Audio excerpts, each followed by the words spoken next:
La figura de Judas Iscariote tiene una importancia vital dentro del evangelio cristiano. Sin Judas no habría habido traición.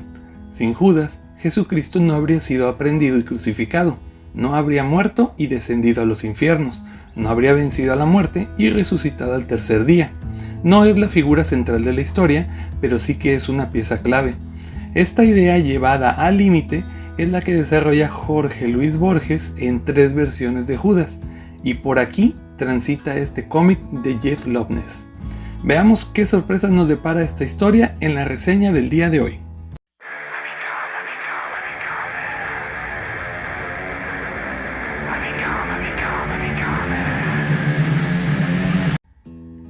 Judas, del escritor Jeff Loveness y el ilustrador Jakub Rebelka, es un cómic de Boom Studios que aborda la historia de Jesús como pocos han hecho con antelación, con Judas como narrador y protagonista, como persona a la que un día se le acercó otro hombre y le prometió que haría un mundo mejor. Judas le creyó, le siguió y acabó pagando sus días en el infierno junto a millones de almas que no estuvieron a la altura de la compasión divina. En realidad, pocos dioses son compasivos, solo hay que leer un poco de mitología para ver el subtexto de envidia y miedo por parte de los dioses hacia sus creaciones. La revolución de Jesús consistió en ver con otros lentes al Dios del Antiguo Testamento, uno que no castigaba y exigía servidumbre extrema, sino que otorgaba comprensión, arrepentimiento y amor. Jesús promulgaba un comportamiento pacifista, un Dios que acepta a todos sin reservas. Esa era al menos la teoría. Pero cuando Judas se suicida y aterriza en el infierno, comprende que nadie está con él, que nunca fue importante, porque a pesar de que creía en Jesús, empezó a hacerse preguntas por una voz, que bien podría haber sido su conciencia, Lucifer o quién sabe qué otra cosa. Todo depende de cómo queramos enfocar la creencia ciega en las promesas de otra persona.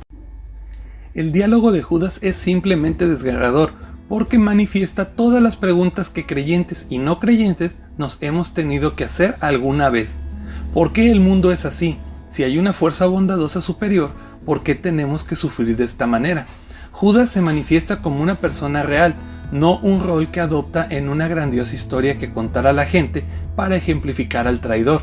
Las dudas lo corroen, el deseo de confiar y creer se ve vencido por la injusticia que lo rodea. Judas, después de todo, es humano, es una persona más y acaba en el infierno, donde Lucifer se le aparece y le cuenta su propia historia. Le cuenta cómo vio que lo que Dios quería crear con su paraíso era un templo a su propia egolatría, cómo trató de acabar con la mentira y cómo falló y se precipitó a sus nuevos dominios. Fue entonces cuando se dio cuenta de todo. Dios necesitaba un villano. Se establece así la idea de que Dios tiene una trama, una historia pensada, y, de acuerdo al Antiguo Testamento y la Biblia, es cierto. Al fin y al cabo, ciertos momentos están planeados y ocurrirán independientemente de lo que las personas elijan. Entre ellas se dará el fin del tiempo y la eterna separación entre los salvados y los condenados. Es cierto que los humanos pueden estar libremente en un sitio u otro, pero siempre de acuerdo a las normas establecidas por Dios, a menudo sin que nadie les advierta de estas normas y en cualquier caso solo con 2 libertades, la de seguir estas normas o las de no hacerlo. ¿Qué clase de Dios amoroso y amable condena a sus hijos al sufrimiento eterno? Esa es la pregunta que se hace Judas, y no duda en presentar la historia de estas personas desde su propio punto de vista. ¿Merecían los egipcios perder a sus primogénitos porque Dios endureció el corazón del faraón? La esposa de Lot, cuyo nombre ni conocemos, ¿merecía morir y bajar al infierno por detenerse a contemplar la masacre de Dios contra sus propios hijos? ¿Y qué hay del ladrón al que Jesús no perdonó? ¿Por qué unos, a pesar de sus grandes maldades, son perdonados y otros no? Si Jesús sabía que lo iba a traicionar, ¿por qué no actuó para salvar su alma inmortal? Judas explora esta concepción de roles para inspirar a la gente y establecer reglas sociales. Examina la concepción de que el mundo está guiado por una trama a seguir, con principio, nudo y desenlace. Una historia rota, terrible y que está en nuestras manos decidir qué es lo más importante. La historia además tiene un arte magnífico a cargo de Jakub Rebelka. Su estilo recuerda en parte a lo grandioso de las vidrieras de las iglesias, pero con fealdad, con dolor, con amor y tristeza, porque los personajes trascienden. Los ángeles que aparecen devorando a los condenados no son bellos, sino que responden a las retorcidas descripciones de la Biblia, y curiosamente, solo los demonios exponen una forma humana con alas, como si fueran los más cercanos a nosotros, precisamente por haber sido condenados. Los pequeños detalles plagan cada escena revisitada de la gran historia, y en particular me encanta que Judas tiene un nimbo oscuro, como evidente contraste con la aureola de Jesús, la Virgen y todos los demás elegidos. Porque bueno, a su manera, él también lo es, pero los escenarios también pueden ser minimalistas y explotar el color de forma trascendental o evocadora.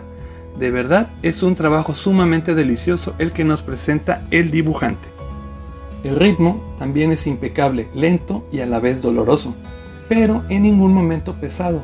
Quizás el final lo sentí más apresurado, aunque posiblemente sea una respuesta al deseo de ver más de este mundo repleto de mentiras y dolor, pero también de belleza en su mera existencia.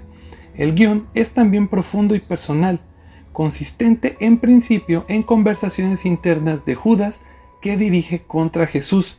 Pocas veces te toparás con algo tan bien escrito. Un detalle interesante antes de finalizar esto es que Jeff Loveness no es creyente, aunque fue criado como un devoto religioso.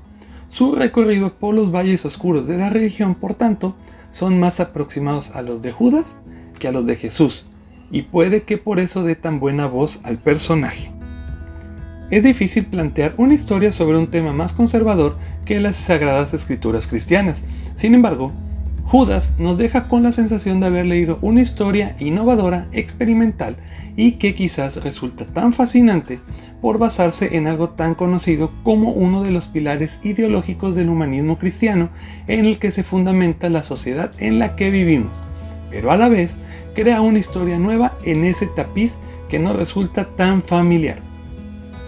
Dicho esto, solo me queda invitarlos a que se suscriban al canal, le den like a este video y compartan el contenido del mismo, pero sobre todo se animen a adentrarse en esta magnífica historia. Créanme que no se van a arrepentir.